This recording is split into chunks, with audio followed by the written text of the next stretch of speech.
সংস্কার, বিচার ও পিয়ার পদ্ধতিতে নির্বাচনের দাবিতে এবং দেশ ও ইসলাম বিরোধী সকল ষড়যন্ত্র চক্রান্তের প্রতিবাদে ঐতিহাসিক সোহরাওয়ার্দী উদ্যানে আয়োজিত আজকের এই মহাসমাবেশের ঘোষণাপত্র। ঐতিহাসিক জুলাই অভ্যুত্থান পরবর্তী ইসলামী আন্দোলন বাংলাদেশ আয়োজিত আজকের এই মহাসমাবেশ আগামীর বাংলাদেশ বিনির্মাণে আরেকটি গৌরবোজ্জ্বল মাইলফলক হিসাবে প্রতিষ্ঠিত হল। আজকের মহাসমাবেশ রাষ্ট্র সংস্কার, বিচার ও পিয়ার পদ্ধতিতে নির্বাচনের দাবির পক্ষে জুলাই গণঅভ্যুত্থানের বর্ধিতাংশ হিসাবে বিবেচিত হবে। এজাদির ৬০ বছরের আকাঙ্ক্ষা এবং জুলাই গণঅভ্যুত্থানের প্রত্যাশা বাস্তবায়নে মহাসমাবেশের ঘোষণাপত্র পাঠ করছি। সংগ্রামী উপস্থিতি, গণঅভ্যুত্থানের পর গঠিত সংস্কার কমিশন সমূহের মধ্যে ৬টি কমিশনের প্রস্তাবনা আমাদের পাঠানো হয়েছিল। আমরা সেই প্রস্তাবনা পর্যালোচনা করে বিস্তারিত মতামত দিয়েছি। ভবিষ্যৎ স্বৈরতন্ত্র রোধ করা, সুশাসন প্রতিষ্ঠা করা এবং রাষ্ট্র পরিচালনায় জনমতের প্রতিফলন নিশ্চিত করার বিষয়টি মুখ্য রেখে আমরা আমাদের প্রস্তাবনা জমা দিয়েছি। আমাদের প্রস্তাবনাগুলো সক্রিয় বিবেচনায় নেওয়ার জন্য আজকের মহাসমাবেশ থেকে আমরা আহ্বান জানাচ্ছি। সংস্কার নিয়ে দ্বিতীয় দফা আলোচনা চলমান রয়েছে। সেটা বিবেচনায় নিয়ে আজকের এই জনসমুদ্র থেকে আমরা ঘোষণা করছি যে ঘোষণা ১, সংবিধানের মূলনীতি হিসাবে সাম্য, মানবিক মর্যাদা ও সামাজিক সুবিচারের সাথে আল্লাহর উপর পূর্ণ আস্থা ও বিশ্বাসী হবে রাষ্ট্র পরিচালনার মূলনীতি।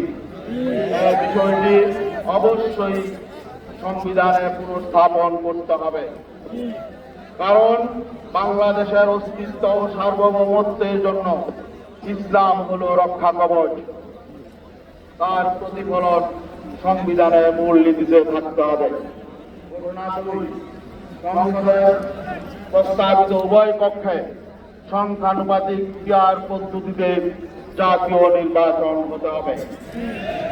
ঘোষণা ৩, জুলাই ২৪-এর গণঅভ্যুত্থানের প্রত্যাশা বাস্তবায়নে বৈষম্যহীন শোষণ, নিপীড়ন ও দুর্নীতিমুক্ত বাংলাদেশ বিনির্মাণে জাতীয় ঐক্যমতের ভিত্তিতে আগামী জুলাই মাসের মধ্যে জুলাই সনদ ঘোষণা করতে হবে।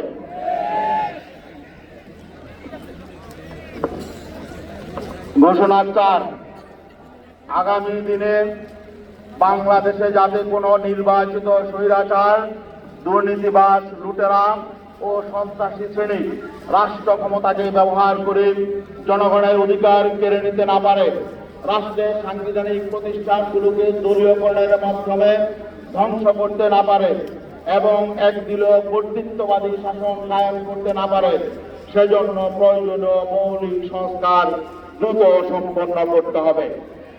ঘোষণা ৫, সুষ্ঠু নির্বাচনের জন্য লেভেল প্লেইং ফিল্ড অপরিহার্য। সেটা নিশ্চিত করার জন্য জনপ্রশাসনকে ঢেলে সাজাতে হবে। পতিত ফ্যাসিবাদের সহযোগী যারা এখনো জনপ্রশাসনে কাজ করছে তাদেরকে চিহ্নিত করে দ্রুত অপসারণ করতে হবে, না হলে তারা দেশকে অস্থিতিশীল করার অপচেষ্টা করেই যাবে।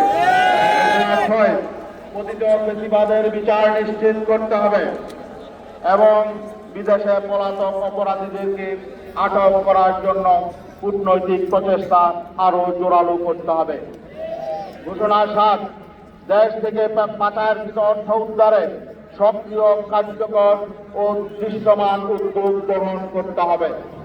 ঘোষণা ৮, দেশের চাঁদাবাজি, সন্ত্রাস ও খুন খারাপি রোধে প্রশাসনকে আরো কার্যকর ও অবিচল করতে হবে। ঘোষণা ৮, দেশের চাঁদাবাজি, সন্ত্রাস, খুন খারাপি রোধে প্রশাসনকে আরো কার্যকর অবিচল করতে হবে। ঘোষণা ৯, ভারতের সাথে কৃত সকল চুক্তি জনসম্মুখে প্রকাশ করতে হবে। এবং সকল দেশ বিরোধী চুক্তি বাতিল করতে হবে। ঘোষণা 10, জাতীয় নির্বাচনের পূর্বে সকল পর্যায়ে স্থানীয় নির্বাচন সম্পন্ন করতে হবে। আগামীতেও জাতীয় নির্বাচনের পূর্বে নির্দলীয় তত্ত্বাবধায়ক সরকারের অধীনে সকল জাতীয় নির্বাচনের বিধান প্রণয়ন করতে হবে। ঘোষণা 11, চিহ্নিত দুর্নীতিবাজ, ঋণখেলাপি ও সন্ত্রাসীদেরকে নির্বাচনে অযোগ্য ঘোষণা করতে হবে। ঘোষণা 12, জাতীয় নির্বাচনের তফসিল ঘোষণার পূর্বে দেশে অবশ্যই একটি সুষ্ঠু, নিরপেক্ষ ও গ্রহণযোগ্য নির্বাচনের পরিবেশ তৈরি করতে হবে। সকল দলের জন্য সমতল পরিবেশ ও সমান সুযোগ তৈরি ছাড়া কোন রাজনৈতিক পক্ষ বা ভিন্ন কোনো দেশের চাপে অতীতের মতো যেন তেন একটি নির্বাচনের জন্য তফসিল ঘোষণা করা হলে তা কিছুতেই মেনে নেওয়া হবে না। ঘোষণা 13, ঘুষ, দুর্নীতি সহ সকল প্রকার নাগরিক হয়রানি বন্ধ করতে হবে। কোন নিরপরাধ ব্যক্তির বিরুদ্ধে শুধু রাজনৈতিক কারণে হয়রানিমূলক মামলা বন্ধ করতে হবে। হয়রানিমূলক সকল মিথ্যা মামলা প্রত্যাহার করতে হবে। দেশের কোথাও কোনো রকম মব সৃষ্টির সুযোগ করে দেওয়া যাবে না। মব সৃষ্টিকারীদের দমনে যথাযথ আইনি পদক্ষেপ গ্রহণ করতে হবে।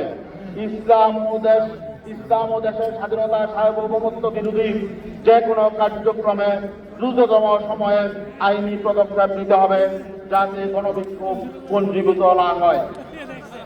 ঘোষণা 14, দেশ বিরোধী, ইসলাম বিরোধী সকল ষড়যন্ত্র চক্রান্ত মোকাবেলায় সাম্রাজ্যবাদ, সম্প্রসারণবাদ ও আধিপত্যবাদী শক্তির বিরুদ্ধে জাতীয় ঐক্য গড়ে তুলতে হবে।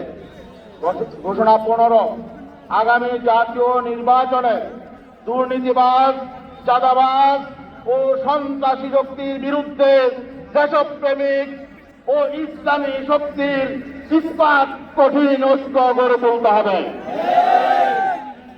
ঘোষণা 16, রাষ্ট্রের স্বাধীনতা, সার্বভৌমত্বের সুরক্ষা, জনগণের জানমাল ও ইজ্জতের নিরাপত্তা বিধান, সাম্প্রদায়িক সম্প্রীতি সুরক্ষা, সর্বত্র শান্তি শৃঙ্খলা প্রতিষ্ঠা এবং কাঙ্ক্ষিত উন্নতি ও প্রগতির লক্ষ্যে রাষ্ট্রের সকল পর্যায়ে ইসলামের সুমহান আলোকিত আদর্শের অনুশীলন করতে হবে।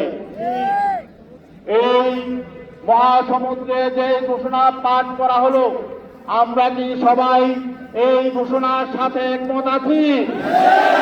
সবাই সমস্যরে হাত তুলে সম্মতি জ্ঞাপন করি। আগামীর এই ঘোষণাপত্র হল আগামীর নতুন বাংলাদেশের সনদপত্র। আরেকটা বিষয় বলতে চাই, সামনে এখানে যেহেতু ঢাকা বিশ্ববিদ্যালয়ের পাশে আমরা সমাবেশ করছি, আগামীতে ঢাকা বিশ্ববিদ্যালয়ের ছাত্র সংসদ ডাকসু নির্বাচন হবে। ইসলামী আন্দোলন বাংলাদেশ সহ সকল ইসলামপন্থী, ইসলামী ছাত্র আন্দোলন বাংলাদেশ সহ সকল ইসলামপন্থী ছাত্র সংগঠন আগামী ঢাকা বিশ্ববিদ্যালয়ের ডাকসু নির্বাচনে প্রতিদ্বন্দ্বিতা করবে। ঢাকা বিশ্ববিদ্যালয়ের ছাত্রদেরকে এই চ্যালেঞ্জ মোকাবেলার জন্য আমরা এখন থেকে আহ্বান জানাচ্ছি। ধন্যবাদ।